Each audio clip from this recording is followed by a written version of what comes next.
अखंडमंडलाकारं व्याप्तं येन चराचरं तत्पदं दर्शितं येन तस्मै श्री गुरुवे नमः। हमारे सभी दर्शकों को सादर प्रणाम। जय श्री कृष्ण, राधे राधे। मित्रों, मैं पंडित प्रेम शंकर शर्मा उपस्थित हूँ आज फिर एक नए विषय के साथ। आज जानेंगे द्वादश भाव निरीक्षण विधि, यानी जन्म कुंडली के द्वादश भाव में किसी भी एक भाव में सूर्य ग्रह की स्थिति हो तो सूर्य व्यक्ति को क्या फल प्रदान करेगा, इसके बारे में जानेंगे। परंतु यहाँ एक बात फिर वापस बोलना चाहूँगा कि जन्म कुंडली में अभी हम सिर्फ एक ग्रह के बारे में जान रहे हैं। यहाँ पर ना युति की बात होगी, ना ग्रहों की दृष्टि की बारे में बात होगी। जैसे एक भाव में कभी कभी 2 ग्रह, 3 ग्रह या 4 ग्रह स्थित होते हैं तो उनका फल अलग हो जाता है, या ग्रहों की दृष्टि, जैसे कोई अन्य ग्रह सूर्य को देख रहा है तो उसका भाव या फल अलग हो जाएगा। तो यहाँ पर जितना बताया जाएगा जिस ग्रह से संबंधित उतना ही समझना है।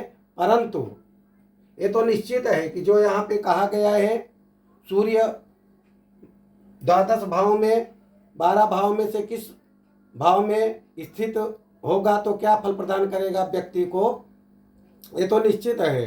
परंतु इसमें परिवर्तन हो सकता है जब जन्म कुंडली में राशियां स्थित हो जाएं और राशियों के साथ ग्रह, 9 ग्रह जो हैं, कौन सा ग्रह किस भाव में है, तो वहाँ पर जो ये बताया जाएगा सूर्य ग्रह से संबंधित फल के बारे में, उसमें प्लस या माइनस, यानी वृद्धि भी हो सकती है और अल्पता भी हो सकती है।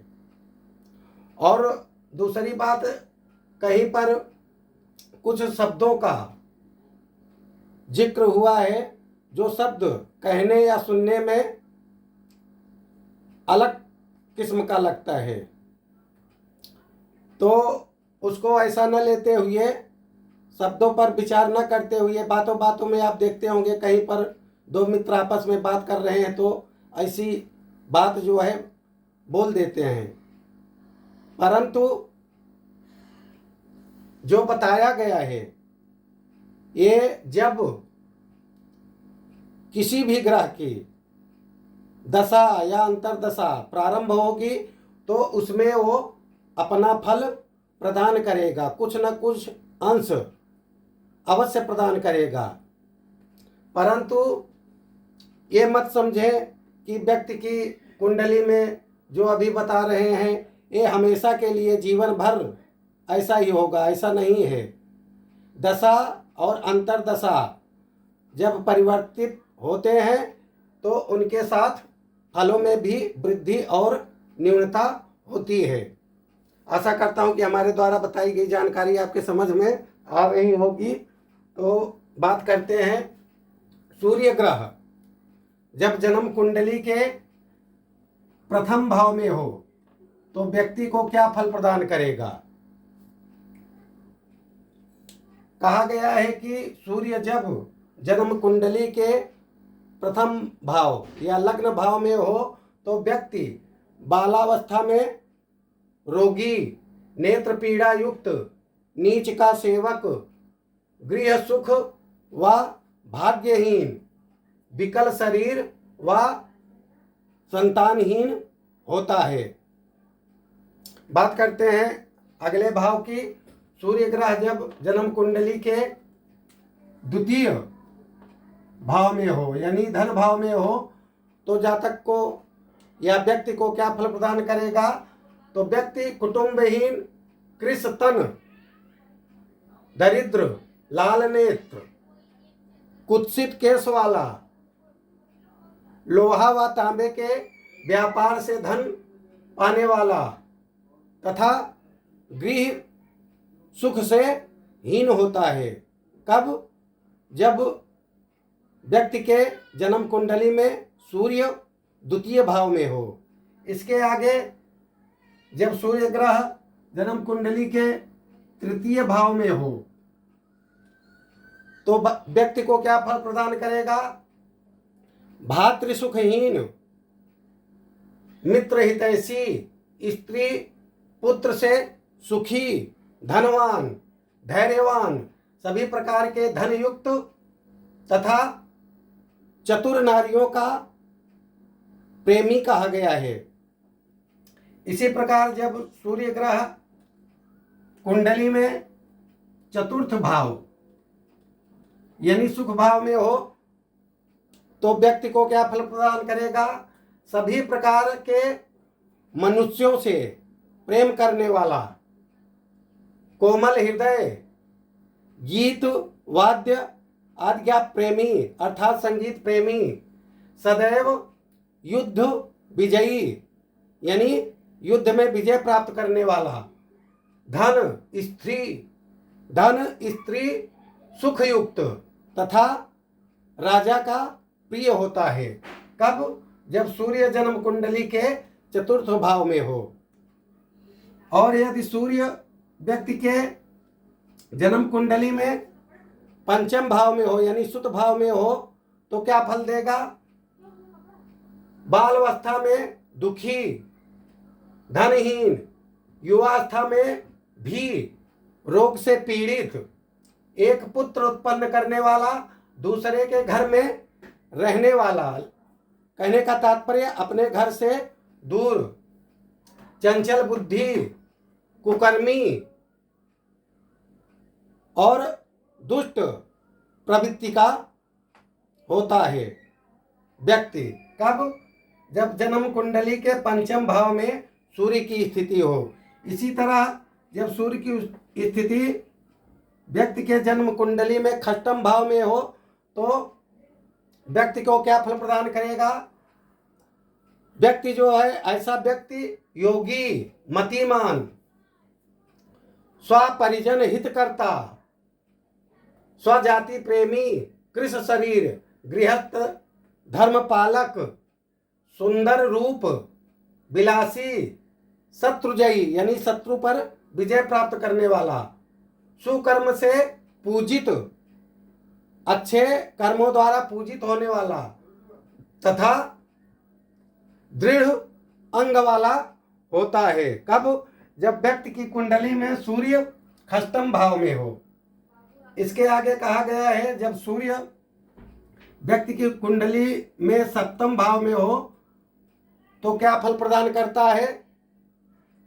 कहा गया है कि ऐसा व्यक्ति स्त्री से विलास चाहने वाला, सुखहीन, चंचल, पापी, केवल अपना पेट भरने वाला, ना अधिक लंबा और ना छोटा, कपिल वर्ण का नेत्र लिए हुए, भूरे रंग केश वाला तथा चेहरा कुछ कुरूप सा होता है। कब? जब सूर्य व्यक्ति के कुंडली में सप्तम भाव में स्थित हो। और जब सूर्य व्यक्ति की कुंडली में अष्टम भाव में स्थित होगा तो क्या फल प्रदान करेगा? ऐसा व्यक्ति चंचल, दाता, पंडितों का सेवक, रोगयुक्त, अधिक व व्यर्थ बोलने वाला, भाग्य व शील रहित, मतिमान, चिरजीवी, नीच व्यक्तियों का सेवक यानी नीच का सेवक तथा विदेश में रहने वाला होता है। आगे बात करते हैं व्यक्ति को कुंडली में जब सूर्य नवम भाव में हो यानी भाग्य भाव में हो तो क्या फल प्रदान करेगा? ऐसा व्यक्ति सत्यवक्ता यानी सदैव सत्य बोलने वाला, सुंदर केश वाला, अपने परिवार का पालन पोषण करने वाला, देव व ब्राह्मण का भक्त, बाल्यावस्था में रोगी, युवावस्था में स्थिर, धनों से युक्त तथा दीर्घायु व सुंदर व्यक्ति होता है। कब? जब जातक की कुंडली में सूर्य नवम भाव में स्थित हो, व्यक्ति की कुंडली में सूर्य नवम भाव में स्थित हो। इसी प्रकार जब सूर्य व्यक्ति की कुंडली में दसम भाव अर्थात कर्म भाव में स्थित हो तो क्या फल प्रदान करेगा? ऐसा व्यक्ति गुणवान, सुखी, दानी, अभिमानी, कोमल, पवित्र हृदय वाला, नित्य गीत आदि का प्रेमी, यानी नाच गाने का प्रेमी तथा राजा से पूज्य, अंतिम अवस्था में ऐसे व्यक्ति को कोई न कोई रोग होता है जीवन के अंतिम अवस्था में। कब? जब सूर्य व्यक्ति के कुंडली में दसम भाव में स्थित हो। और आगे बात करते हैं, जब सूर्य व्यक्ति की कुंडली में एकादश भाव में स्थित हो तो क्या फल प्रदान करेगा?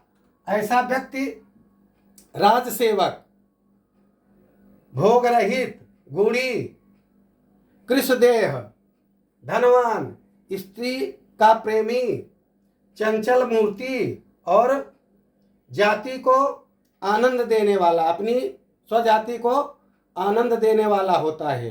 कब? जब व्यक्ति की कुंडली में सूर्य एकादश भाव में हो। आगे बात करते हैं, सूर्य जब व्यक्ति की कुंडली में द्वादश भाव में स्थित हो, यानी 12वें भाव, व्यय भाव में, तो क्या फल प्रदान करेगा? ऐसा व्यक्ति मूर्ख, कामी, पर स्त्रीगामी तथा पक्षियों का शिकार करने वाला, यानी पक्षी का घातक और व्याघ आदि का शिकार करने वाला, दुष्ट हृदय, कुरूप, कथावाचकों का निंदक, यानी जो कथा कहते हैं उनकी निंदा करने वाला, तथा जांघ में रोग, ऐसे व्यक्ति के जांघ में रोग होने की संभावना प्रबल होती है जिनकी कुंडली में सूर्य द्वादश भाव में स्थित हो। तथा ऐसे व्यक्ति की शरीर, तन जो है कृश होता है, देह उनका कृश होता है। आशा करता हूँ हमारे द्वारा दी गई जानकारी आपके समझ में आई होगी। इसी के साथ मैं अपनी वाणी को विराम देता हूँ। सर्वे भवन्तु सुखिनः, सर्वे सन्तु निरामयाः, सर्वे भद्राणि पश्यन्तु, मा कच्चित् दुःखभाग् भवेत्। ओम शांति शांति शांति, सुशांतिर्भवतु, सर्वारिष्टो शांतिर्भवतु।